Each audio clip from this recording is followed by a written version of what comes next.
Podcast Bakari Jomanahan, baik lagi bareng saya Adi Nanifa. Saya Adi Tomo. Dan kali ini kita bersama Direktur Akademi Persisolo Coach Rasiman. Rasiman. Terima kasih, selamat malam. Assalamualaikum warahmatullahi wabarakatuh. Waalaikumsalam warahmatullahi wabarakatuh. Terima kasih Coach Rasiman sudah berkenan hadir di studio kecil kita di bilangan Samratulani. Jadi benar toh. Jadi buat teman-teman, alhamdulillah mungkin banyak yang bertanya setelah sekian. Setiap kali kita memulai episode podcast, kita selalu mengawali dengan setelah sekian lama. Karena benar-benar lama. Terakhir kita ngobrol itu di awal musim ya. Awal musim. Dan alhamdulillah kita kali ini dibersamai oleh Coach Rasiman. Terima kasih banyak. Mungkin sebelum kita mulai bicara soal akademi, soal Persisolo lebih jauh, kita tuh pengen tahu Coach, gimana sih dulu waktu muda atau waktu kecil sepak bola itu bisa hadir dalam diri Coach Rasiman sampai kemudian hari ini bisa hidup di sepak bola gitu Coach. Oke, pertama terima kasih dan mohon maaf ya karena responnya cukup lama ya. Gak apa-apa Coach. Artinya sebenarnya ini sudah lama ya kita rencanakan, cuman memang EPA ini memang menguras tenaga dan pikiran, jadi tapi saya pikir-pikir semakin lama juga sama aja kondisinya, makanya di sela-sela ini away sama away saya sempatkan lah karena Terima kasih banyak. mungkin ini juga saat yang pas ya karena kita mau mulai lagi untuk awal musim, jadi ini mungkin saat yang pas untuk menyampaikan visi dan misi. Ya. Yang pertama tentunya saya lahir di Jawa Tengah juga sama, tidak jauh dari Solo. Banjarnegara sama seperti orang Solo waktu kecil pasti ya mainannya sepak bola kan gitu loh. Cuman memang saya mulai serius di sepak bola setelah saya menjadi TNI AU malah. Kebetulan saya juga lahir di Panasan, jadi pertama kali pendidikan juga di Solo. Jadi saya tahu bagaimana panasnya Panasan. Kalau Panasan sekarang mungkin tidak sepanas zaman dulu waktu betul. saya pendidikan tentara. Jadi memang sangat. Jadi saya tahu kondisi Solo ini waktu masih benar-benar kayak kampung Mas. Ya kan dulu pendidikan di sini cukup lama. Akhirnya setelah ke Bandung saya bergabung dengan tim Angkasa Bandung. Mulai menapak karir di sana. Akhirnya sampai ke tim profesional Persikap lah. Setelah sekian lama berjuang. Nah di Persikap Kabupaten Bandung saya bertahan setahun karena saya harus pindah dinas ke Mabes AU. Nah di Mabes AU ini mulai saya akan kesulitan karena namanya Mabes Mas, ya kan agak sibuk sedikit, tidak seperti dinas di landut-landut yang lain. Akhirnya saya hanya bisa memperkuat PSAU, jadi tidak pernah bermain di klub profesional yang lain. Nah tapi di situ cukup lama di memperkuat PSAU. Dulu serius sekali tuh sepak bola TNI Mas, jadi nggak seperti sekarang ya. Dulu sangat serius kita. Artinya kejuaraan antar angkatan itu menjadi sangat prestis, beberapa kali kita juara juga PSAU. Nah dari sana akhirnya karir saya memulai melatih ya, pertama saya di Asio Papak Kinti kebetulan di saat pertama direktur akademinya waktu almarhum Om Roni Pati Nasar ini ya. Asiop masih sangat, sampai sehari-hari ini juga masih akademi yang sangat besar ya. Belakangan Coach Fahri ada di sana, rekan saya jadi direktur akademi. Nah,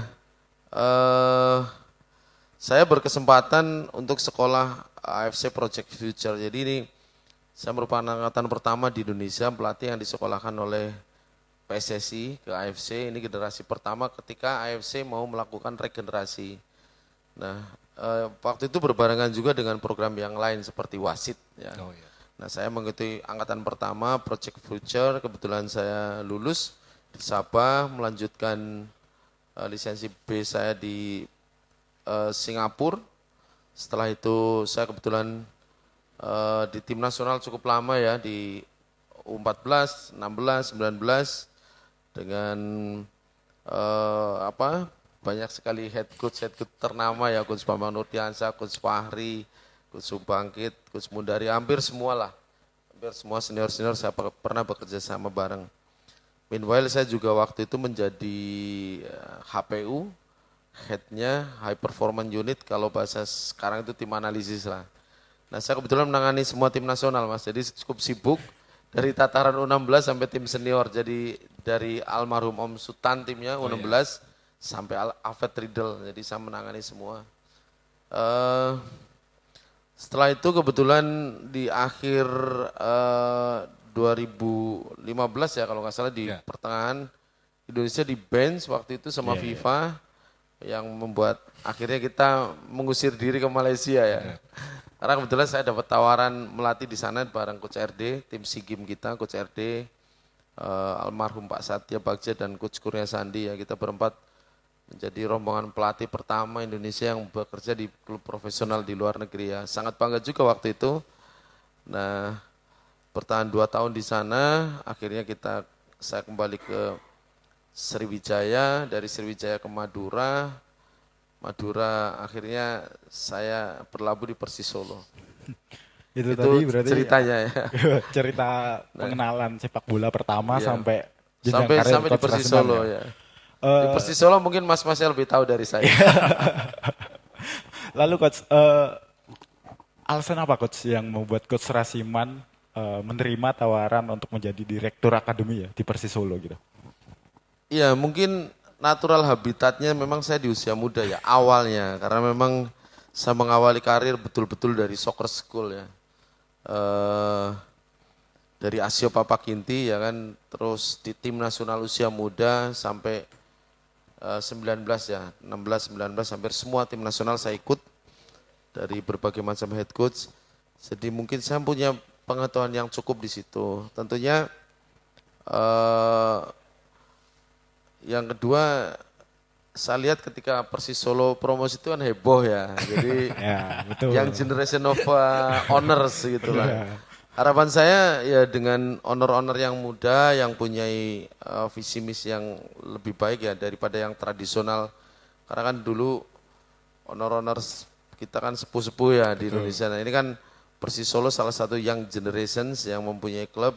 Di samping juga tentunya di Borneo ya juga muda. Saya ingin mudah-mudahan dengan bekerja dengan orang-orang yang muda mungkin lebih mudah dan sevisi. Tapi pada kenyataannya memang betul kan gitu loh ya. Jadi memang beliau-beliau itu lebih mudah diberikan advice yang akhirnya saya menerima bekerja di Persis Academy. Karena menurut saya itu Solo ini saya tahu statistiknya di Persija itu mayoritas kan pemain yang lolos ke senior awalnya dari Solo kan gitu. Jadi saya sangat mempelajari demografinya apa segala macam. Akhirnya saya menerima pekerjaan itu di Persis Academy. Berarti di salah satu wawancara coach dengan Persis gitu kan, coach menyebutkan bahwa di tangan coach Rasiman hari ini mungkin ada perbedaan konsep antara pengelolaan akademi Persis dulu dengan pengelolaan akademi Persis sekarang. Itu seperti apa sih coach yang membedakan? Iya, yang pasti kita tidak. Yang pertama kita akan menjadi long life academy. Jadi tidak hanya EPA atau Elite Pro Academy itu yang memang menjadi kewajiban tim, kita jalankan untuk menggugurkan kewajibannya kan gitu loh. Tapi Real Academy yang membina pemain dari berbagai kelompok umur ya mulai tahun ini ya. Sebetulnya tahun lalu juga sudah kita lakukan itu, cuman memang tahun lalu itu memang kita masih fully subsidized ya dari klub. Tahun ini di samping melakukan pembinaan jangka panjang kita juga masuk ke industri. Kenapa itu penting? Karena kalau akademi tidak bisa memasuk industri, nanti pasti akademi akan sangat bergantung dengan budget tim senior. Which menurut saya budget senior itu lebih baik dipakai untuk senior karena tim senior itu menjadi jantungnya ya dalam hal ini di sebuah klub ya. Jadi kalau tim seniornya nggak bagus kan percuma juga akademinya bagus kan gitu loh. Jadi memang tim senior harus bagus, silakan budget yang ada dipunyai oleh Persis ini dioptimalkan untuk tim senior. Nah kami dari akademi harus bisa menumbuhkan industri agar kami itu bisa mandiri. Walaupun masih ada bantuan dari klub tapi tidak 100% anggaran itu berada dari klub. Jadi kita ini mulai masuk dengan aparel, kita berusaha cari sponsor, kita juga ada partisipasi dari siswa yang mana semuanya kita kita pikirkan agar long life academy ini terus berjalan. Nah nanti ini kan bulan Mei selesai, saya rasa hiruk pikuk Akademi Elite Pro di Indonesia juga akan selesai.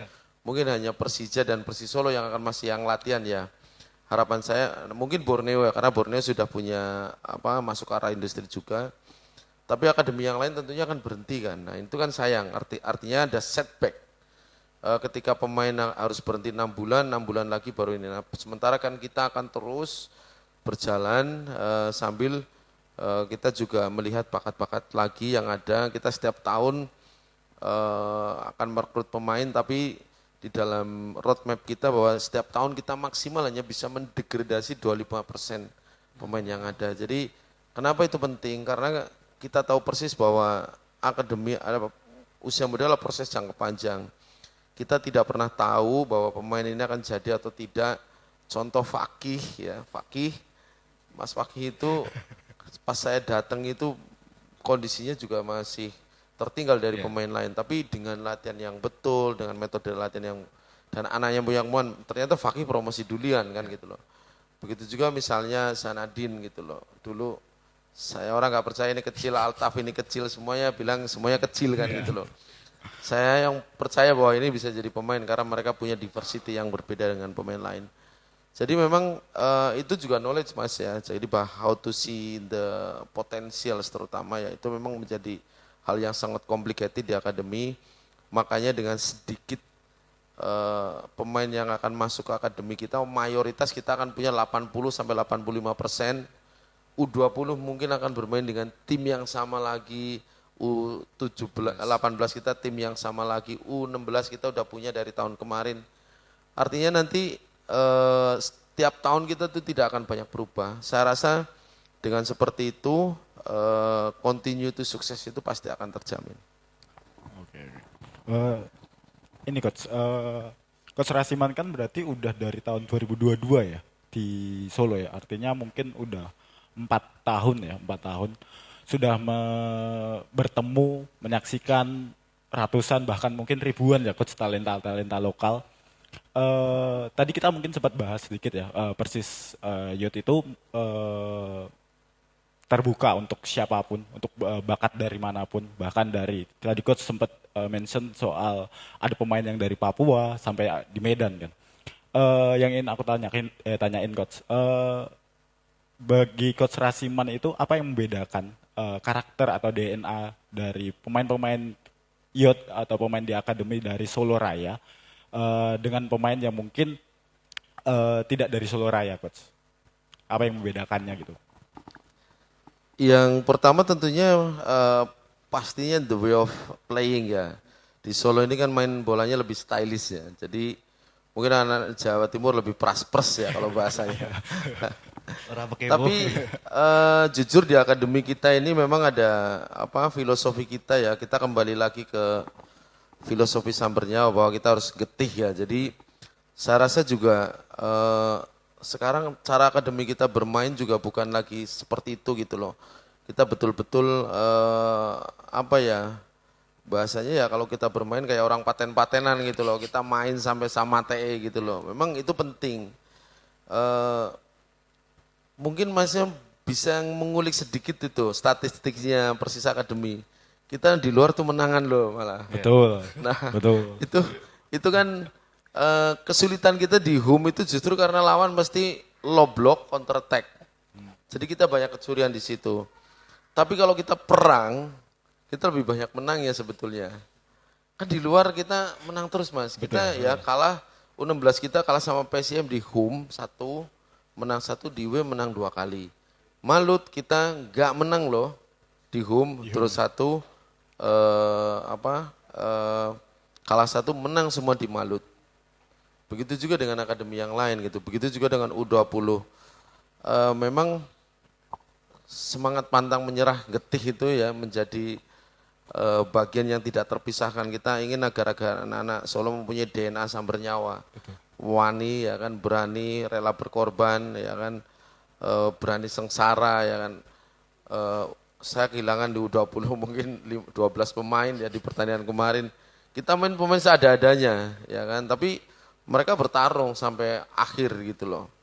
Sampai kasarannya ya nggak bisa bangun apa, tapi mereka bertempur sampai pertandingan terakhir.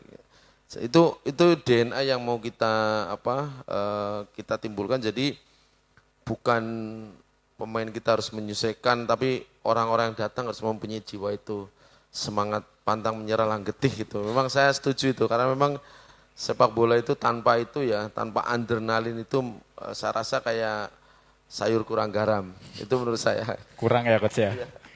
Artinya gini Tom, kalau dulu kan mungkin kita sering bukan main itu juga sih. Kita sering ngomong ketika nonton Persis terus pemainnya leta-lete, pemainnya orang getih gitu kan. Dan mungkin konsepsi getih itu akhirnya kemudian dicoba diturunkan ke akademi, akademi yang mana nanti ketika mungkin ketika itu promosi akhirnya sudah tidak kaget dengan istilah-istilah yang kemudian sering kita gaungkan sebagai supporter gitu loh coach.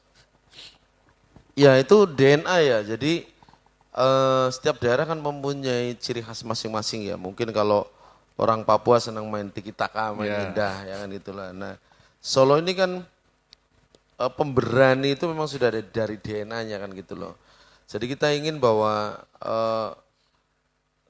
kita nggak mau tahu kamu apapun yang terjadi di sana, mau apapun, yang penting kita lawan habis-habisan gitu. Mau kalah mau menang buat saya enggak terlalu menjadi persoalan.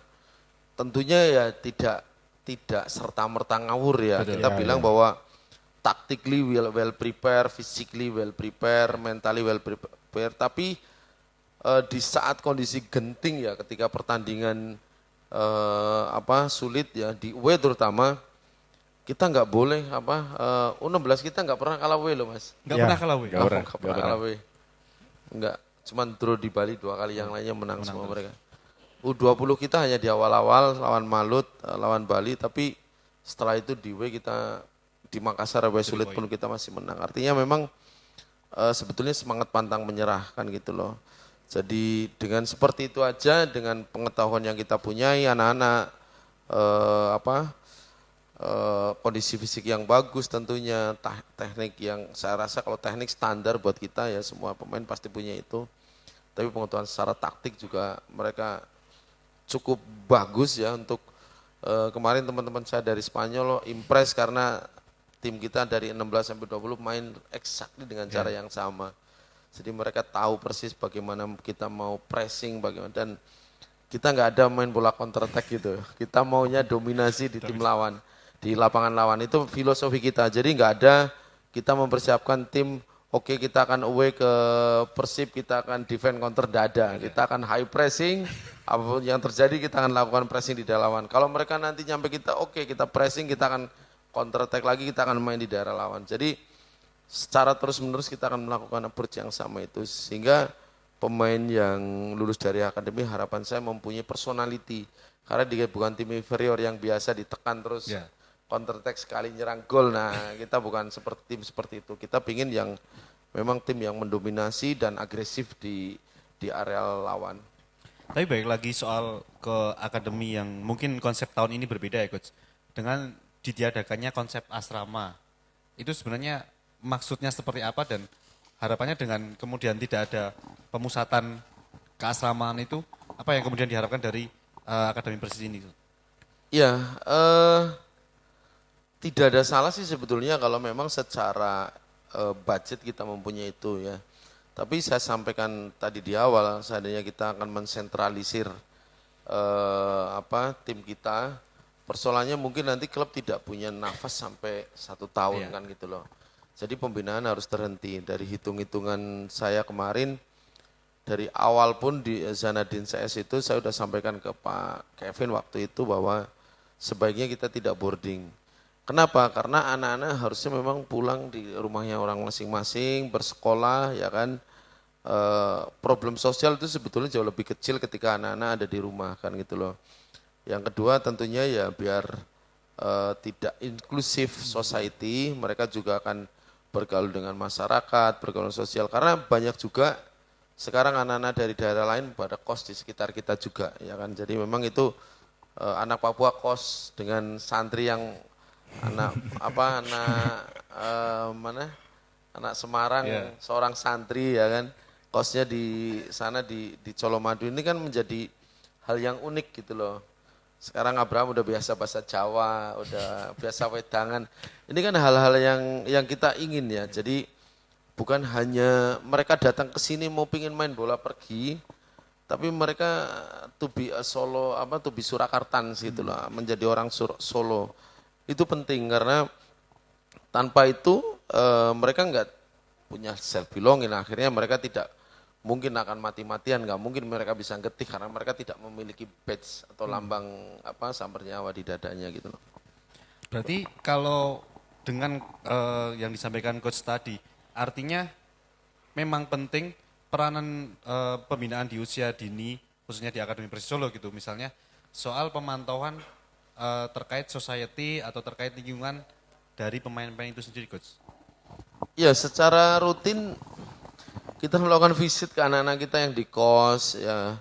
Terus kita juga ada parent visit ketika mungkin anaknya sedang misalnya butuh motivasi karena nggak pernah masuk line APEPA ya kan. Itu bagian dari kita semua. Kita juga ada seminar, kita tahun ini menyelenggarakan ya mungkin di Indonesia satu-satunya yang menyelenggarakan 3 seminar nasional ya. Yang pertama tentang nutrisi itu Dr. Alvan dari timnas kita PSSI.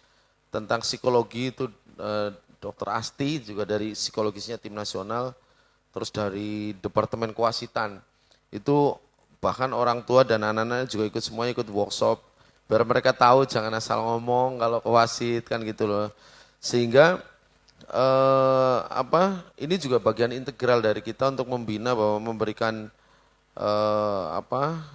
masukan ke para pemain bahwa semuanya itu long term proses, bahwa akan up and down, tapi kalau kita keep working semuanya pasti nanti akan sampai ke atas. Nah, yang jadi persoalan kan di akademi, terutama di youth development kita sering kehilangan pemain yang sebelumnya punya potensi tapi dia patah di tengah jalan karena mungkin tidak terhandle dengan baik.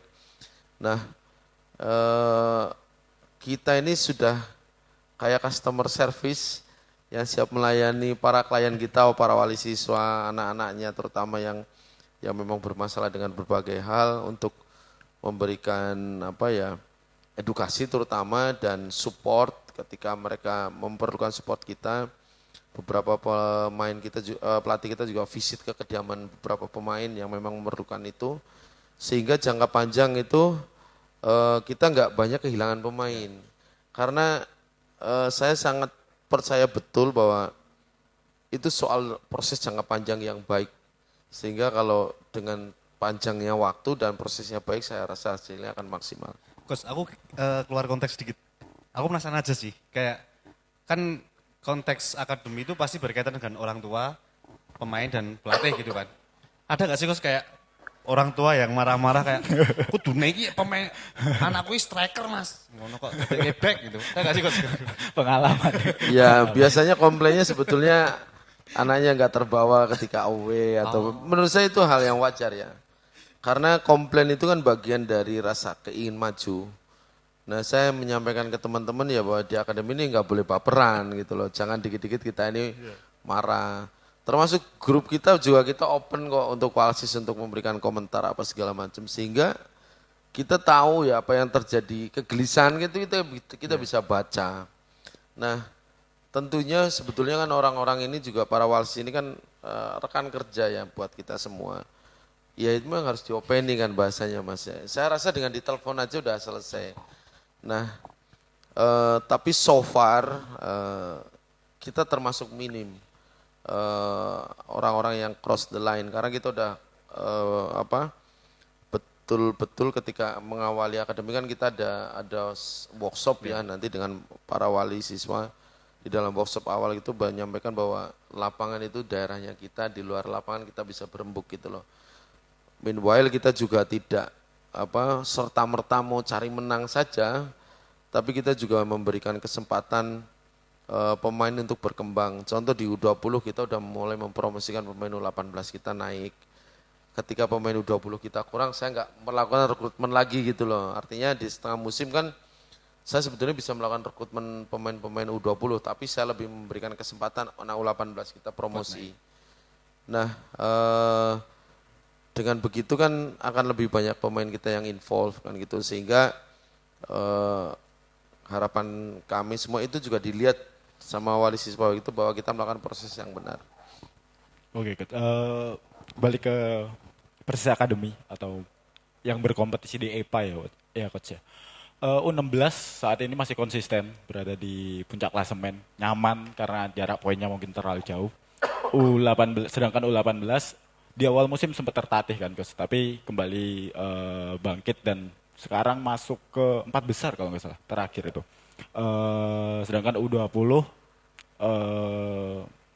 penampilannya cukup mengerikan kalau AW seperti yang Coach bilang tadi. Secara hasil juga 3 besar atau 2 besar ya Coach ya? Kalau 3 besar ya kalau udah Kalau kita nggak tahu karena Borneo kemarin. Oh iya.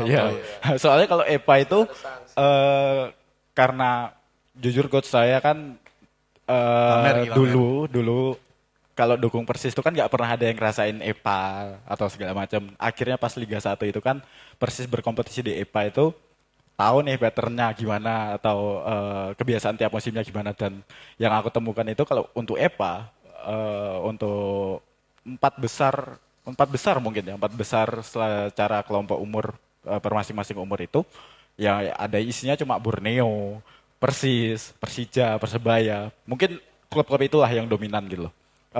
Kembali ke pertanyaan ke yang aku sampaikan di awal tadi, apa sih Coach treatment Coach Rasiman untuk berbagai kelompok umur ini? Perbedaannya itu seperti apa Coach untuk bisa membangun kelompok umur yang konsisten di tiap ini ya? Iya,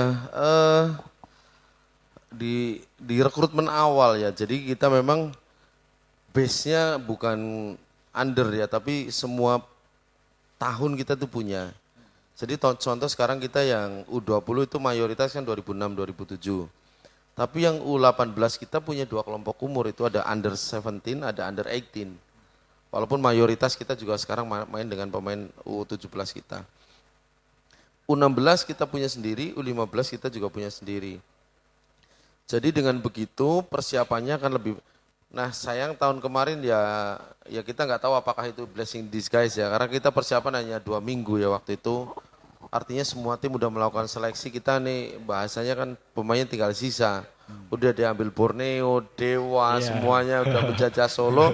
Kita Persis Solo masih diem setelah injury time kita baru bergerak, karena memang dinamika di dalam manajerial ya saya rasa.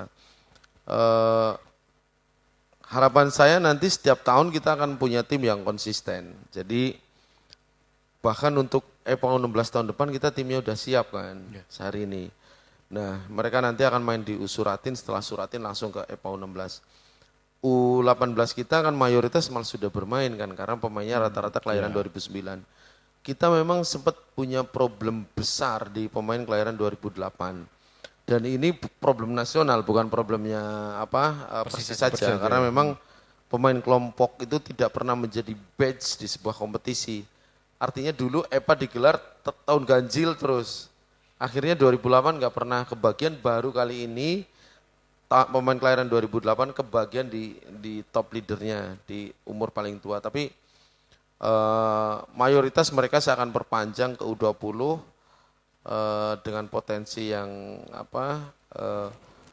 seperti itu, tapi belakangan mulai membaik. Akhirnya kami akan perpanjang mayoritas sebagian pemain itu kita naikkan ke 20. U18 sudah siap karena pemain 2009 kita investment from the past ya. Itu satu-satunya tim yang dari 2021 sudah ada. Mereka adalah finalis EPA U14 2022 kan. Jadi pemainnya masih utuh. Itu saja, ada 3 pemain timnas kita, jadi saya ngeri-ngeri sedap menunggu U8 kita tahun depan. Jadi saya sudah sampai ke sana gitu loh. U16 kita, to be honest, di awal kita tidak expect sebaik itu, tapi belakangan ya dengan perkembangan metode latihan kita, physically mereka sangat develop very well, tactically juga sangat sulit di breakdown tim itu. konsisten sekali ya, artinya jarang, ya ada beberapa momen dia flop tapi sangat konsisten. U20 kita terlepas dari kalah di Maluku dan Bali juga konsisten sebetulnya. Hampir clean sheet di home, cuma ada 2 home yang kita gagal menang. Kemarin lawan Madura itu kecelakaan kiper kita Fasa, karena dari senior mungkin jarang main ya, tapi saya juga berikan kepercayaan dia lagi, saya bawa lagi Fasa kemarin ke Persib main bagus. Lawan Bali kita main di stadion mini, hujan, itu stadion yang kita memang tidak mau bermain karena kita possession based football. Stadionnya kecil, enak untuk lawan, untuk defend counter. Nah, tapi selebihnya alhamdulillah kita bisa melewati dengan baik, ya kan. Secara talent di U20 banyak pemain yang menurut saya punya potensi. Kita lihat nanti kebutuhan tim senior seperti apa. Yang pasti akan ada pemain yang ke senior dan akan pemain kita loan. Jadi nanti kedepannya kita, harapan saya setiap tahun minimal saya meluluskan pemain 8, mungkin ada yang ke senior kita, mungkin 5 akan kita loan setiap tahun. Jadi di 5 tahun ke depan minimal kita punya 40 ya pemain yang beredar di Liga 2, Liga 1 lulusan kita. Nah dengan begitu pool pemain dari akademi ini akan semakin besar, tentunya ini juga mayoritas juga anak Solo Raya kan gitu loh. Jadi ini memang akan menjadi cita-cita kita, mudah-mudahan semuanya berjalan lancar. Terus tadi kan sudah disampaikan bahwa ada jenjang, ada pilihan untuk menaikkan jenjang ketika misalnya dari U20 alih-alih mungkin mengambil rekrutan lain di jeda kompetisi, tapi Coach memilih untuk kemudian memberikan kesempatan buat under 18 misal yang buat naik ke atas. Nah yang kadang jadi pertanyaan adalah sebenarnya gimana sih Coach akademi ini sinergi dengan tim senior Persis Solo gitu? Ya alhamdulillah sekarang kondisinya sangat baik ya kan. Tim senior juga selalu memberikan kesempatan ke pemain kita untuk berlatih bareng ya, ketika biasanya mereka membutuhkan pemain di recovery session after match ya kan. Biasanya kita kirim 3 sampai 5 pemain bareng tim senior, itu juga bagus sekali. Sekarang pemain senior juga involved di kita di dalam, sudah mungkin mulai 4 bulan yang lalu ya involved di game EPA, pemain-pemain yang jarang bermain. Akhirnya kayak misalnya Fasa, Adit itu kan selalu dapat menit play di kita. Belakangan Fakih kemarin juga udah 4 game bermain semua 100%. Nah dengan begitu kan by proses nanti saya rasa di awal musim, karena by regulation ya bahwa Persolo harus mendaftarkan 7 pemain muda under 23. Mau nggak mau pemilihan pemain kan pasti akan jatuh ke pemain akademi. Nah harapan saya sih bukan karena dia ke situ karena jatah ya, tapi memang nanti mudah-mudahan kita bisa melahirkan sanadin-sanadin yang lain. Ini Coach, kita tahu bahwa untuk kelompok umur itu tantangan terbesarnya adalah bagaimana caranya mendevelop yang sebelumnya dari anak-anak ke usia remaja, yang sebelumnya mungkin merasa senang aja soal sepak bola, merasa suka bermain sepak bola, lalu akhirnya mulai membuka dirinya untuk, oh aku ingin untuk berkarir di sini, di dunia ini, di olahraga ini gitu. Lalu untuk U16 kan itu pubertas pertama ya Coach ya, usia-usia 16 tahun yang baru-baru pubertas, lalu U20 itu pubertas, masuk ke pubertas keduanya gitu. Bagaimana cara dari Coach Rasiman atau kepelatihan di akademi untuk menjaga pemain-pemain ini, bibit-bibit ini untuk tetap stay online gitu Coach. Tidak gampang berpuas diri, tidak gampang untuk tidak menapak atau apa segala macam saat mungkin sorotan mulai datang kepada adik-adik atau pemain-pemain di kelompok umur ini Coach. Ya memang pelik sekali ya, terutama menangani anak-anak yang sekarang kan isunya nomor 1 smoking kan. Jadi memang itu budaya merokok di Indonesia itu memang berat sekali. Kita punya survei bukan di akademi Persis ya, saya pernah survei di akademi saya. Dari 50 orang anak SMP yang kita survei, 40 udah pernah merokok atau dalam kondisi merokok. Ini memang the enemy number 1 di akademi. Nah eh kita tidak pernah akan bisa melarang mereka merokok karena rokok dijual di Alfamart dan Indomaret dan di Wedangan gitu loh, yang which is sangat dekat dengan kita semua kan gitu loh. Yang kita berikan ke mereka adalah edukasi. Contoh misalnya tes. Saya bisa pastikan anak itu ngerokok atau tidak dari hasil tes setiap 4 bulan itu. Gimana Coach caranya? Pasti VO2 max-nya tidak meningkat. Atau peningkatannya sangat minim gitu loh. Dari situ saya biasanya panggil orang tuanya dan saya langsung sampaikan ke mereka bahwa kalau kamu tidak ngaku kita akan melakukan saliva tes ini, ya kan, tes saliva. Pasti nanti di situ nikotin semua. Akhirnya nyerah kan gitu loh. Nah, dengan hal-hal seperti itu kemarin juga kita melakukan edukasi ya terhadap mengundang dokter tim nasional kita yang salah satunya yang memang saya minta tentang bahaya merokok kan gitu loh. Jadi itu memang salah satu enemy nomor 1. Yang kedua tentunya gadget ini. Media sosial. Ya, media sosial, handphone ini memang menjadi fenomena di semua aspek di kehidupan anak-anak, bukan cuma di sepak bola.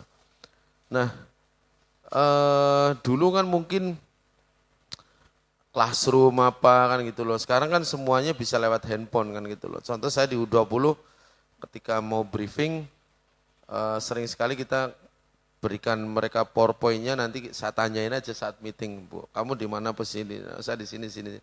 Artinya memang mereka kehidupannya sudah berbeda dari zaman dulu. Jadi memang teknologi memang sudah sebegitu hebatnya ya.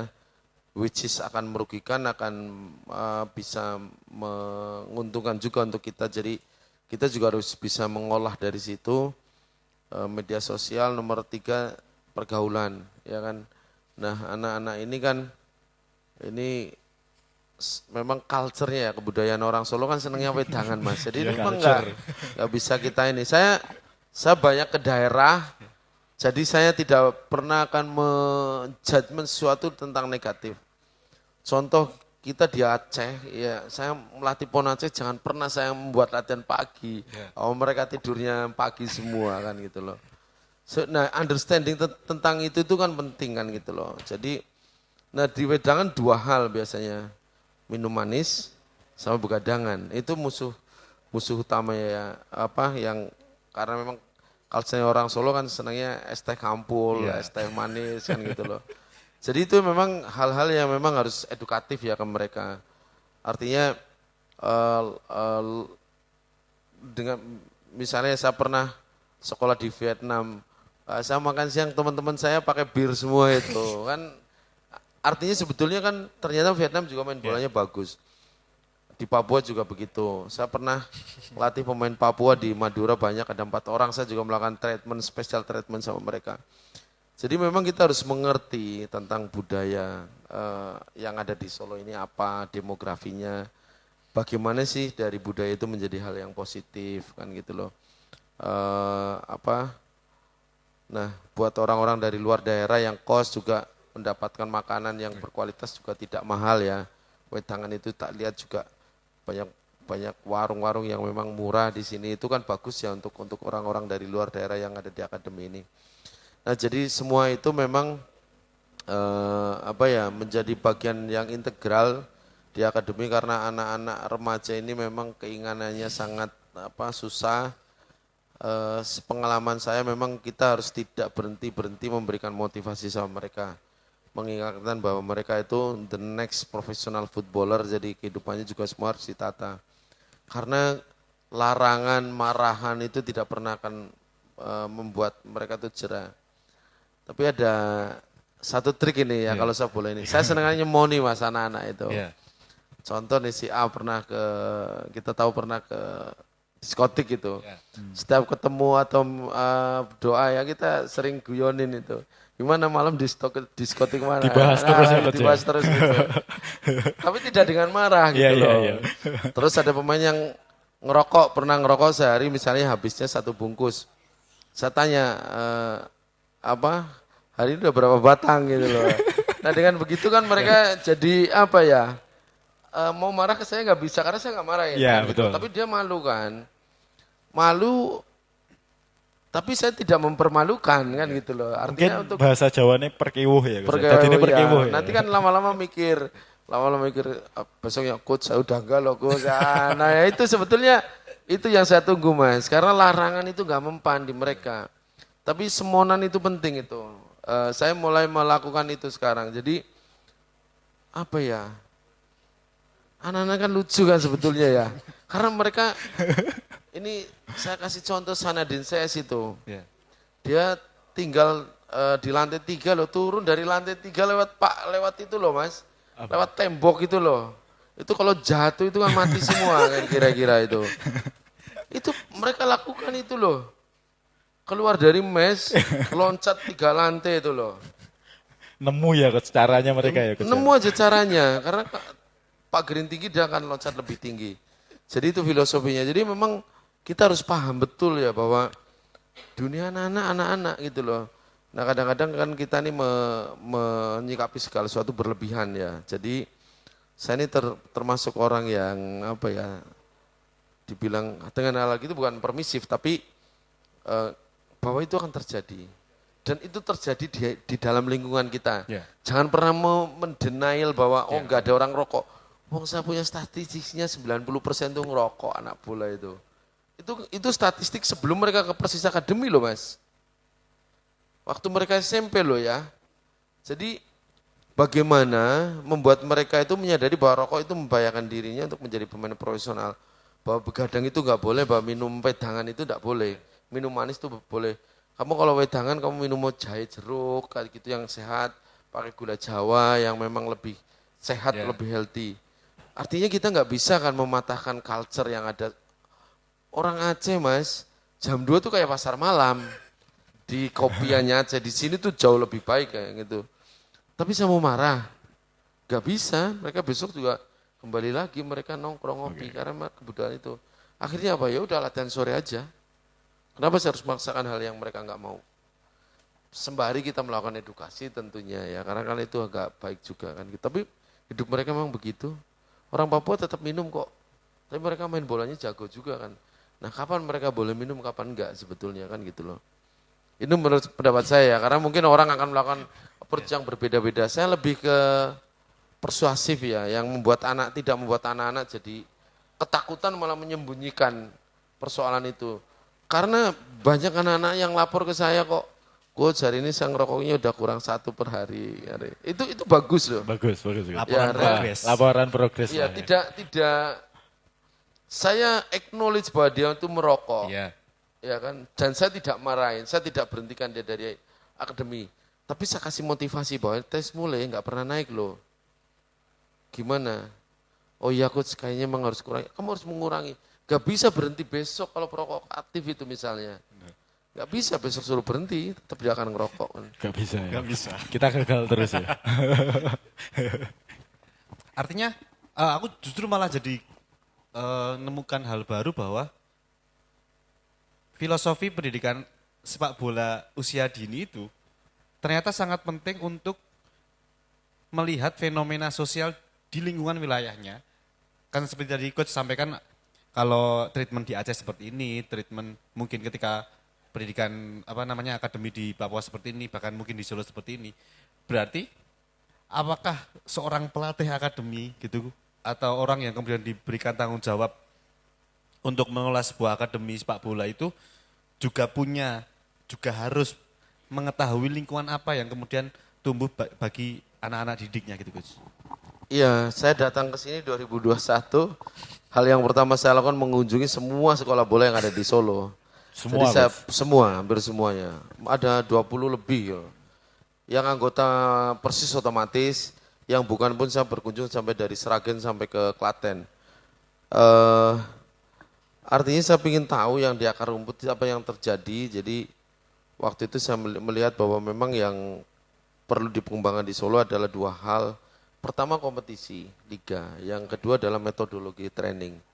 Nah alhamdulillah sekarang di private league banyak ya, ada liga top score, ada JPL, ada liga SCSR sekarang yang Solo Raya ini. Itu saya sangat apresiasi ya kan, daripada misalnya mereka membuat turnamen hadiahnya besar sampai 2 hari selesai kan gitu loh. Yang hadir tim-tim maksud saya tim Tarkaman ngambil pemain dari sana itu bukan pembinaan kan jadinya. Nah, yang kedua adalah metodologi latihan. Nah, jadi memang sekarang kan di Solo ini kursus sudah masif ya.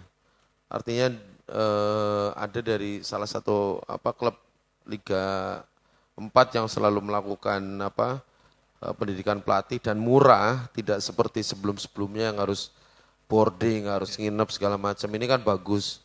Nah, sekarang saya lihat perkembangan sepak bola di Solo Raya itu kalau saya lihat dari 4 tahun lalu itu sangat masif.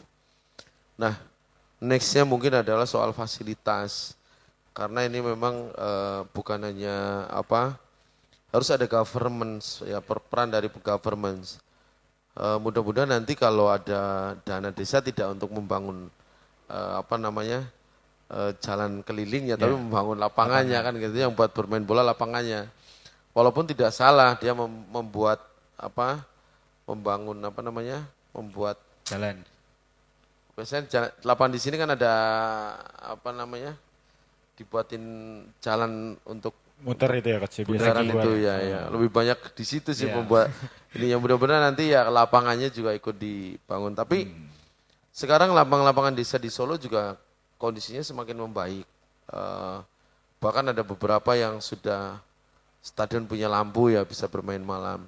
Nah, memang kalau kita mau cepat dan masif memang kita membutuhkan lapangan publik yang bisa diakses semua masyarakat, terutama lapangan sintetis, karena memang curah hujan di Solo tinggi banget, panasnya juga panas sekali.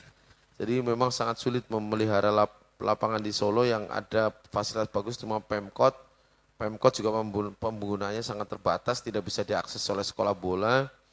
Nah, jadi mungkin itu sekarang, karena saya lihat secara environment liga sudah mulai banyak, terus dengan adanya Persis Akademi gairahnya juga mulai banyak. Sekarang bahkan ada klub Liga 2 yang bermarkas di luar daerah, timnya dari Solo ini, tim U19 ya. Tapi it's fine gitu loh. Kan orang Solo juga yang dapat benefit. Nah, mulai banyak kok tim datang ke Solo untuk training camp segala macam yang dulu taunya di Jogja.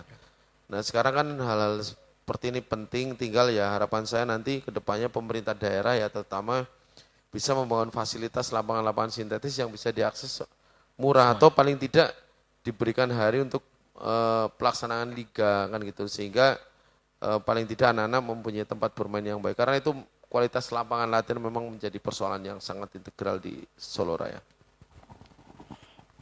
Coach itu pernah memprediksikan Coach 2-3 pemain U20 itu musim depan akan promosi ke tim senior itu. Tanpa menyebut nama Coach, kriteria apa yang menurut Coach pemain tersebut itu sudah matang dan siap berlaga di Liga 1 Coach untuk pemain U20 itu? Ya, saya rasa kalau untuk langsung berlaga di Liga 1 kita butuh spesial talent kayak Marcelino dan kawan-kawan ya yang memang itu datangnya akan sangat jarang kan gitu loh. Tapi paling tidak pemain itu sudah dibekali secara teknik, taktik, fisik dan mental yang cukup untuk bisa paling tidak try to be the second choice gitu loh. Karena kalau pilihan ketiga kan berarti dia masih jauh ya. Kalau pilihan ketiga kan by rule karena dia harus didaftarkan kan gitu loh. Bukan by design. Tapi harapan saya pemain-pemain ini kalau secara karakteristik saya lihat mereka udah cukup ya kan. Bahkan untuk match fitness mereka beberapa pemain kita hampir main semua game 90 menit. Saya punya 3-4 pemain yang golongan ini. Artinya kan cedera hampir nggak pernah, sakit hampir nggak pernah, selama 8 bulan itu sangat sulit loh, main 2 kali loh. 2 game biasanya orang besoknya udah ketarik kan gitu loh. Nah ini pemain-pemain ini kan mempunyai endurance dan resisten terhadap kondisi ekstrim yang sangat baik kan gitu loh. Artinya kalau kuat main 2 kali 90 menit dua hari berturut-turut selama 8 bulan itu kan luar biasa kan gitu loh. Artinya pemain model ini kan bukan cuma soal teknik, taktik, fisik, secara mental dia siap karena dia bisa jaga kondisinya ya. Kalau dia nggak bisa jaga kondisi nggak mungkin. Karena ini bisa main 90 menit kali 2 itu sangat sulit kan gitu loh. Tanpa cedera di dalam kondisi waktu yang jangka panjang. Hampir 100% match sama minute play-nya. Jadi memang ya ciri-cirinya kan seperti itu. Pemain yang bukan satu pemain yang bisa bermain sangat baik besoknya nggak flop kan gitu loh. Ini pemainnya memang dalam kompetisi stabil secara terus menerus gitu loh. Saya punya 2-3 pemain yang seperti ini.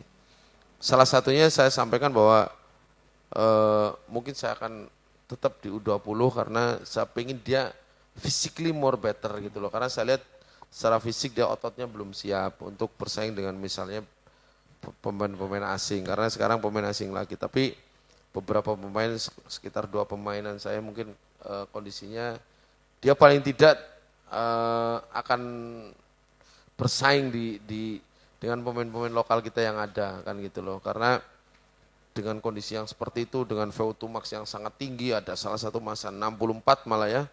Jadi saya rasa dia akan sangat siap kan gitu loh. Karena kita punya satu pemain VO2-nya 64,5 itu sangat tinggi ya.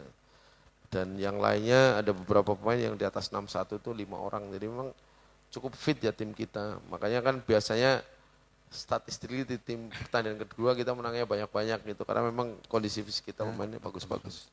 Coach, kalau kita sebagai, kan kita ngomongin soal konteks supporter lah. Misal di tim kita itu ada yang dipanggil timnas gitu kan. Itu kan rasa senangnya kan, ya ada rasa senang gitu kan.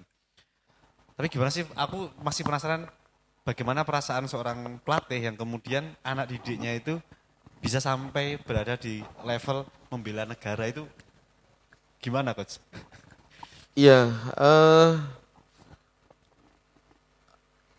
di level yang junior ya, saya kebetulan pernah lama di tim nasional itu, jadi ketika melihat bakatnya Arkan Kakak ya waktu itu, nah, Arkan Kakak kan datang dia underweight ya, jadi BMI-nya minus ya, mungkin 15 atau 14 ya waktu itu. Kan idealnya pemain muda antara 19 sampai 21 lah, yang memang, jadi dia kekurusan. Nah, tapi punya potensi yang luar biasa waktu itu saya lihat, saya bilang ke fitness trainer saya, karena dia ada di mes ya, di mes kita, saya juga sampaikan ke orang tuanya untuk mungkin memberikan uang tambahan untuk beli nutrisi, karena ini mau kita tambahin ototnya ya, saya bisa nambahin ototnya dia itu kurang lebih 7 kilo dalam waktu 3 bulan. Setelah itu saya telepon Coach Bima waktu itu, Coach ini Arkan pernah lihat enggak? Oh dulu kurus banget Coach gini, oke coba aja. Akhirnya Arkan langsung jadi top scorer. Iya hal itu sangat membanggakan buat kita ya, tapi memang to be honest, hal ini terjadi lagi dengan ada salah satu penjaga gawang yang karena kita ada kewajiban ya terhadap tim ya, akhirnya memutuskan tidak join sama kita. Saya kirim pelatih untuk datang ke rumahnya, do whatever it takes gitu loh. Untuk satu orang ini, dan sekarang ada di tim nasional kan gitu loh. Jadi karena saya punya feeling, punya prediksi bahwa pemain ini akan ke tim nasional. Akhirnya dipanggil kan. Kita tahu ada satu pemain penjaga gawang kita yang ke tim nasional. So, memang saya agak sedikit sayang ini U16 kita ya. Dengan prestasi begitu hanya satu pemain penjaga gawang yang pernah di shooting karena jarang ke golan tim kita. Penyerang kita produktif apa, tapi ya saya hormati itu keputusan tim nasional. Saya yakin pada saatnya terutama pemain-pemain muda kita ini yang memang pantas tim nasional akan kepanggil. Belakangan Erdeva juga di U20 kepanggil lagi, akan dipanggil ulang. Nah, itu juga saya salah satu pemain yang menurut saya juga akan bisa berkembang di masa depan. Tentunya kalau pemain masuk U20 mau nggak mau harus promosi kan gitu, aturan klub biasanya seperti itu. Saya nggak tahu ya, mudah-mudahan Persis Solo juga akan stand same. Nah, tentunya ini merupakan apa ya kinerja kerja tim ya secara simultan karena melahirkan pemain ke tim nasional itu bukan apa gampang, tapi pemain 2009 kita yang dipanggil tim nasional semuanya investment from the past. Itu adalah produk kita 4 tahun yang lalu. Jadi semakin lama kita mempersiapkan pemain tentunya keberhasilan kita semakin tinggi. Basicnya sebetulnya biasanya pengetahuan saya, karena saya lama di timnas 16-19, pemain yang nyampe timnas U19 mayoritas hampir semuanya ke Liga 1. Itu statistiknya bilang begitu ya, bukan asumsi ya. Statistiknya bilang begitu. Hampir semua pemain top level player di Indonesia semuanya lewat timnas U19. Kalau kita lihat angkatannya Egy, Witan, Abi, Asnawi, semuanya alumnus timnas U19. Termasuk yang waktu itu timnas 19 kita yang nggak jadi main karena di bench, di situ ada Hanif Sabandi, terus dan kawan-kawan banyak sekali ya. Semuanya juga alumnus timnas 19. Jadi bukan timnas U16 gak penting, harapan saya pemain saya yang sekarang ada di timnas 17 kemarin dapat kesempatan lagi. Makanya kemarin Alvaro juga saya promosikan U20. Harapan saya dia dapat better challenge. Ya kan, setelah dipulangkan karena cedera dari timnas, saya confident naikkan dia. Mungkin awal-awal datang juga dia agak shock karena ya pasti dicoret tim nasional gak enak kan gitu loh. Tapi itu bagian dari journey saya bilang. Nah kemarin udah mulai nyetak gol di U20 lawan Persib, jadi dia sekarang lagi kondisinya lagi harapan saya kembali lagi ya kan, motivasinya saya bilang kamu nanti gak usah khawatir coret U17 langsung U20 gitu loh. Jadi harapan saya begitu. Gitu. Kembali ke akademi ya Coach ya. Jika juara liga itu adalah bonus ya Coach, dan mencetak pemain tim senior itu adalah tujuan utama dari akademi ini gitu. Kapan menurut Coach Rasiman akademi ini bisa dikatakan berhasil secara mandiri Coach? Iya, sekarang ini kan saya rasa fenomena di Indonesia di usia muda ini sekarang kesannya jadi haru biru ya. Ada yang wah mau main kemarin sempat viral ini dan itu. Nah di Persis Solo kita lebih memilih ke jalur pendidikan kan gitu loh. Bahwa kalau kita mau mengirim anaknya ke sekolah ya memang ada hak dan kewajiban.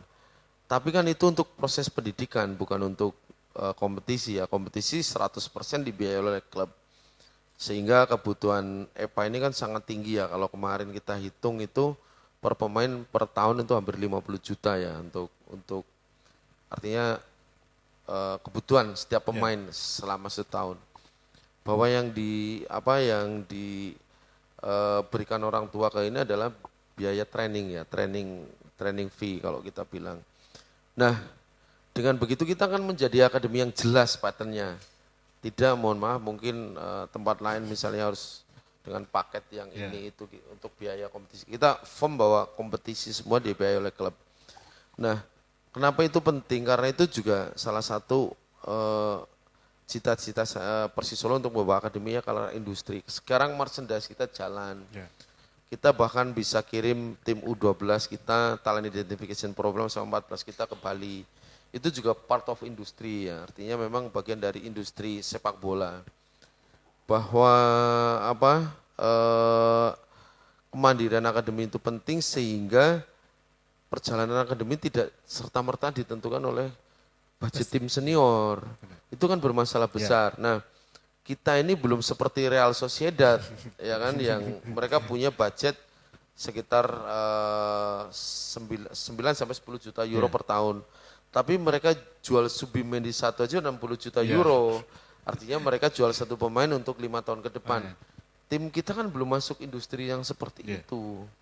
Nah harapan kita, sekarang kita paling tidak bisa mandiri. Nah kita juga sedang dalam tahap proses mencari full time marketing yang akan bisa menjual akademi ini ke next level.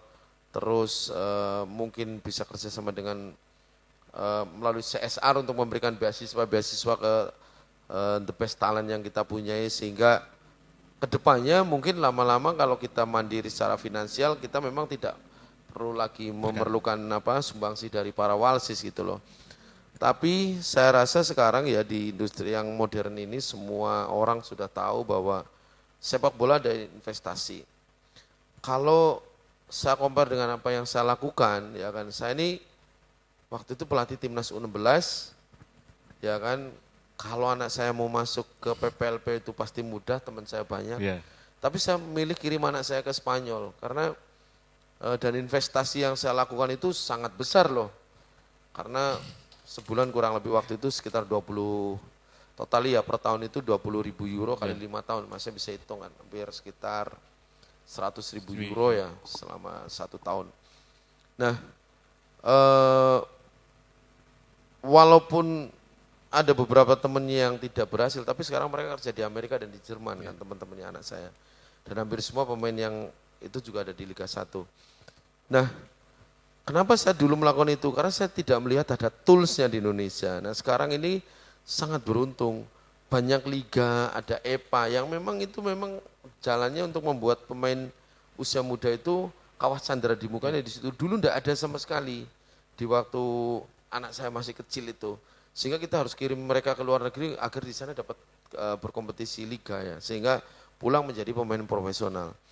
Nah, yang selanjutnya adalah tugas saya adalah menjaga bahwa jangan sampai sih investasi klub sama orang tua kita juga gagal. Paling tidak kalaupun mereka tidak main bola, mereka akan lulus sarjana. Nah, ini yang program kita yang sedang kita godok dan sudah berjalan waktu kita punya Persis Women ya dulu. Anak-anak Persis Women kita semuanya kuliah di Solo, sampai hari ini masih kuliah. Sebentar lagi mungkin tahun depan pada sarjana mereka. Itu kan hal yang sangat membanggakan buat kita dan orang tua ya, bahwa oh iya dulu anak saya gabung ke Persis Women tapi pulang jadi sarjana. Nah, tahun ini pemain-pemain saya juga sudah banyak yang ada di university. Harapan saya tahun ini dengan insya Allah 3 universitas besar itu berkenan kerjasama dengan kita, bisa tampung semua pemain kita untuk kuliah. Jadi mudah-mudahan kayak NBA nanti pemain kita semuanya sarjana.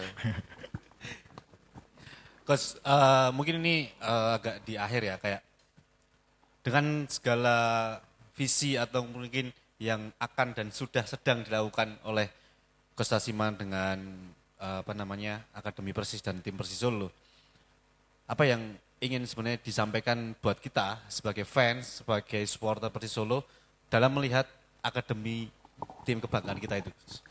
Ya, saya maunya persis kayak Harvard School. You have to be smart and you have to be rich. Ya. Jadi tahun ini Mas, ya kan, kita hanya lepas 10% siswa kita. Which is sekitar 14 orang. Yeah. Dan rekrutmen kita yang baru, kelahiran U15 kita untuk EPA tahun depan itu bukan tahun ini, itu dari 24 sudah ada, 35 sudah ada 15 yang ex-Bali Seven kemarin yang menurut kita bisa ke go next level. Artinya dari totally nanti mungkin 1.000 orang yang akan mendaftar, kuotanya mungkin sekitar ya 30-35 gitu loh. It's gonna be very tough. Yeah. Nah itu kan akan menjadi kebanggaan kan Mas, bahwa masuk ke Persis Academy itu kayak masuk ke Harvard gitu loh. Sangat sulit gitu loh. Jujur tahun ini mau masuk ke U18 kita, you have to be very special. Karena situ udah ada 3 pemain tim nasional kita ya, standarnya akan sangat tinggi. Dan yang bukan pemain timnas pun mereka udah pada di U20 loh, jangan lupa loh. Jadi itu mau masuk ke U16 kita udah punya tim yang latihan 1 tahun dan kita mungkin rilis 3-4 orang aja kan dari situ. Jadi akhirnya kan bahwa akan masuk Persis ini akan menjadi akademi yang sangat prestisius ya untuk masuk ke sini. Harapan saya itu akhirnya bahasa Jawanya kan kita akan menang milih Mas, milih yang terbaik kan. Nah dengan begitu semakin lama kenapa sih Harvard School selalu melahirkan orang-orang yang pintar? Ya masuknya harus pintar dulu kan, harus pintar dulu harus di sana. Nah harapan kita begitu, kita akan dapat talent terbaik karena sedikitnya jatah yang kita bisa alokasikan. Nah terakhir kita rekrutmen banyak ya tahun kemarin. Walaupun saya tahu masih banyak flaws di situ karena memang numbersnya kita harus dapat, tapi talentsnya menurut saya kurang. Tapi 1 tahun ini kerja kita cukup keras ya kan. Kalau kita ngelihat talent U16 kita biasa-biasa aja sebetulnya, karena memang terutama Coach Imam yang handle dia sangat pengalaman ya kan, bisa memberikan filosofi kita dengan baik dan benar. Akhirnya tactically mereka sangat matang gitu secara taktikal. Jadi tim itu sulit dilawan bukan karena mereka talent, tapi secara tim sulit dilawan karena memang pengetahuan taktikal mereka sangat bagus. Nah, dengan begitu kan orang mau masuk ke Persija Academy kan sangat sulit Mas. Jadi itu kan menjadi kebanggaan kita semua dong, bahwa sekarang event kita udah tahu anak umur 12 tahun yang kira-kira akan kita rekrut 2 tahun, 3 tahun ke depan. Nanti setiap tahun kita akan melakukan kegiatan itu, jadi nextnya bahwa kalau mau masuk Persis itu ya kamu udah harus bagus dari kecil gitu loh, karena kita udah akan melakukan talent identification itu. Tapi yang ingin saya sampaikan kepada masyarakat sepak bola Solo pada umumnya bahwa yang pertama, kita tidak pernah akan menjadi pesaingnya para penggiat sepak bola di Solo. Jadi kita tidak pernah akan melakukan membuat tim Solo misalnya U17 A dan B, itu tidak pernah akan terjadi. Karena saya hanya mungkin ada satu tim elit yang ada di ini. Kenapa? Biar di tempat lain sepak bola masih berkembang. Yang kedua, kita tidak pernah akan masuk ke grassroots, karena itu bagiannya daripada pembina-pembina sepak bola di Solo. Nanti kalau kita punya Persis U10 gimana nanti kan gitu loh. Kan kita akan menjadi pesaing teman-teman kita, menurut saya enggak baik. Nah di grassroots yang paling bisa kita lakukan adalah talent identification program. Kita adakan seleksi, kita kumpulin ke satu event, habis itu kita kembalikan lagi. Nanti mungkin 4-5 bulan lagi kita panggil mereka, kita adakan event, mereka main, kita kembalikan lagi. Sehingga penanaman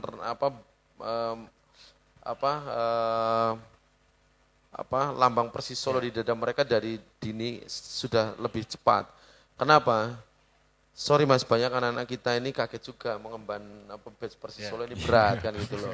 Jadi berat sekali buat mereka. Akhirnya bintangnya ada 15 soalnya. Iya, U15 kita ini masih keberatan. Jadi harapan saya dengan sedini mungkin kita memberikan bahwa mereka bangga dong menjadi bagian, walaupun mereka masih menjadi bagian dari akademi dan sekolah sepak bola seluruh Solo Raya. Dan ini salah satu proyek kebanggaan saya malah. Jadi artinya bisa melibatkan semua stakeholder yang ada di Solo ini, ikuti Bali Seven, event yang bagus, hasilnya juga alhamdulillah cukup lumayan, involvement publik juga sangat tinggi. Kalau kita lihat komen di IG-nya lebih banyak yang U12 daripada yang U20 gitu loh.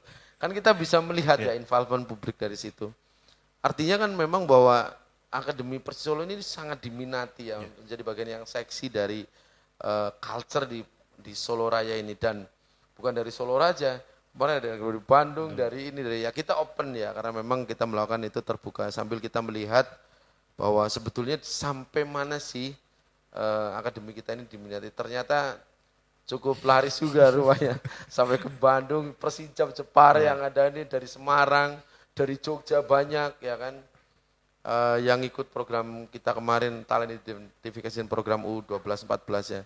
Jadi itu terobosan-terobosan kita, tentunya sinergi dengan semua akademi di Solo Raya ini, mudah-mudahan kita bisa akan bangun kembali ya kan secara terus menerus. Karena pas saya datang ke sini pun saya juga mengumpulkan semua stakeholder klub yang ada di Solo untuk melakukan pembinaan usia muda. Alhamdulillah sekarang sudah sangat baik, banyak liga seperti yang saya sampaikan itu, jadi anak-anak tiap hari Minggu sudah rata-rata berkompetisi. Dan dari 16 ke bawah mereka rame, ada 16, 14, sehingga kita juga lebih mudah melakukan pemantauan. pertanyaan terakhir nanti biar Mas Hadin aja. Aku pengen nanyain ini coach. Sebenarnya ini nggak ada di skrip atau kita bahas sebelum kita take ini. Kan kita tetap apa ya? Ngobrol-ngobrol kan, ngobrol-ngobrol. Kita nanti mau bahas apa. Tapi ini mungkin tidak sempat dibahas dan tidak masuk ke list pertanyaan sih coach. Kita sadar bahwa Persis Solo sekarang sedang membangun pondasi melalui Akademi Samber Nyawanya ya coach ya. Dan pondasi yang sudah dibangun ini menurut kami sudah mulai menampilkan progres yang ya kita harus berbangga gitu loh. Kita bisa per hari ini aja secara hasil, misal kita menilai secara hasil secara singkat aja, U16, U18, U20 mampu bersaing di papan atas lah di masing-masing kelompok umur ya coach ya. Namun kita sadar juga bahwa fondasi ini nanti harus berkelanjutan gitu coach, harus berkelanjutan dengan waktu yang tidak singkat gitu. Namun per hari ini Persis Solo ini sebenarnya ngarahnya ke Persis Solo sih, bukan ke Akademi Samber Nyawanya ya. Per hari ini Persis Solo sedang berusaha survive untuk bertahan di Liga 1. Yeah. Walaupun musim ini ya, kayaknya mulai musim ini Liga 2 itu ada EPA-nya juga ya coach ya. Yeah. Namun kan jika Persis tidak mampu bertahan dan akhirnya turun ke Liga 2 gitu, pondasi-pondasi yang mulai dibangun ini nanti kita ragu atau mungkin kita belum punya kepastian apakah ini akan bertahan, apakah ini akan berlanjut atau justru menguap dan hilang gitu coach. Nah menurut coach bagaimana sih coach? Pertanyaannya panjang, jawabannya bisa panjang banget. Tapi saya bisa summarize begini Mas. Jadi saya mendapat mandat dari Board of Directors bahwa Persis Academy akan jalan buat everything. Jadi bahkan kita sudah melakukan seleksi sekarang, akan memperpanjang semua pelatih apa segala macam. Karena tujuan jangka panjang kita adalah melahirkan pemain, bukan hanya berkompetisi di EPA. Nah yang jadi pertanyaan publik kan, apakah nanti kalau apapun yang terjadi dengan Persis misalnya harus ya kita dibahas aja kan, memang sudah dibahas ya. Apakah Persis akan berkompetisi di Elite Pro Academy? Nah, setahun kemarin memang terjadi fenomena yang cukup menarik ya di perdebatan kita antara seluruh direktur akademi dengan LIB. Nah, terutama saya yang bersuara ke PT LIB bahwa ketika di Spanyol terutama ya, bahwa harusnya kita datang ke Spanyol itu bukan cuma menjadi penonton, tapi melihat apa yang kita dilakukan di Spanyol ini, apa yang kita bisa bawa pulang, kita bawa pulang. Yang pertama adalah bahwa akademi itu tidak boleh berkorelasi dengan tim senior. Kenapa? Di Spanyol, wilayah Spanyol itu ada namanya San Jus Academy yang berkompetisi dengan Barcelona, ada akademi-akademi lain, bahkan tidak punya tim senior. San Cugat misalnya, dia ada di level 5, tapi pemainnya selalu diambil oleh Barcelona. Nah, saya sampaikan ke LIB bahwa kalau LIB tidak membuat standarisasi akademi, setiap tahun kita akan kehilangan 2-3 top akademi yang ada di Indonesia yang sebetulnya sudah melahirkan banyak pemain akan mati simply karena mereka nggak berkompetisi di EPA. Pertama, karena subsidinya nggak ada ketika akademi itu ada di Liga 2. Nah makanya tadi saya bilang masuk ke industri areal itu bukan cuman partisipasi orang tua, enggak. Kita bekerja sangat keras loh untuk mencari source dari luar itu untuk membuat akademi ini tetap hidup kan gitu loh. Dari sponsor terutama tahun ini kita punya target sponsor yang cukup berat ya kan, yang harus kita shift sehingga keberadaan kita tidak langsung direct menggunakan anggaran senior. Yang contoh yang paling sahih adalah bubarnya PSIS dan PSS Academy, which PSIS Semarang itu menghasilkan top level, ada Pratama Arhan, ada Dewangga, terus terakhir kemarin Sleman juga menghasilkan siapa? Hoki. Yang di timnas juga lama ya, dan banyak lagi kan gitu loh. Nah itu akan bubar karena aturan. Akhirnya di forum resmi kita ya, Direktur Akademi mereka menyampaikan bahwa tahun depan tier akademis atau grade akademis sudah akan diberlakukan. Yang menyampaikan kemarin bahwa kita salah satu yang terbaik itu Direktur LIB ya, Direktur GM-nya PT LIB, Oya ya, dari Jepang ke BOD kita, jadi bukan saya yang menyampaikan. Mereka yang menyampaikan ke owner kita, oh akademi jangan saya ngomong, nanti dipikir saya kerja saya tidak enak. Yang menyampaikan Mr. Oya itu datang ke match kita untuk memberikan selamat ke saya waktu itu tentang bagaimana Persis Solo mengelola akademi. Karena kan mereka dapat report dari tim ekonomi dari Spanyol segala macam. Karena kan ada kunjungan terus menerus ya dari tim Spanyol itu, termasuk konsep, termasuk bener nggak yang saya tampilkan dilaksanakan, karena banyak presentasi pelaksanaannya nggak ini cara kita sustainability in term of finance, in term of yang lain-lain kan gitu loh, yang memastikan bahwa we gonna run whatever it takes, tidak tergantung dengan tim senior, karena saya yakin apapun yang terjadi dengan Persis Solo itu akan beruntung buat akademi, baik di sana maupun di sini. Tapi ya harapan kami tentunya ya masyarakat sebagai pencinta Persis Solo, saya ada di dalam di situ, saya yakin bahwa Persis Solo akan berada di Liga 1. Oke. Di note ya teman-teman ya. Baik, mungkin itu jadi satu statement terakhir kita di episode kali ini, karena nggak kerasa ternyata sudah 1 jam lebih. Udah lebih. Tentu kita terima kasih Coach Rasiman atas waktunya, atas apa yang dipaparkan, dan semoga spirit yang kemudian sudah disampaikan bisa menular buat kita sebagai fans, juga buat teman-teman yang mendengarkan di luar sana. Seperti itu, terima kasih Coach Rasiman. Saya Dina Niva. Saya Tomo. Podcast Bakari Jempanahan, pamit.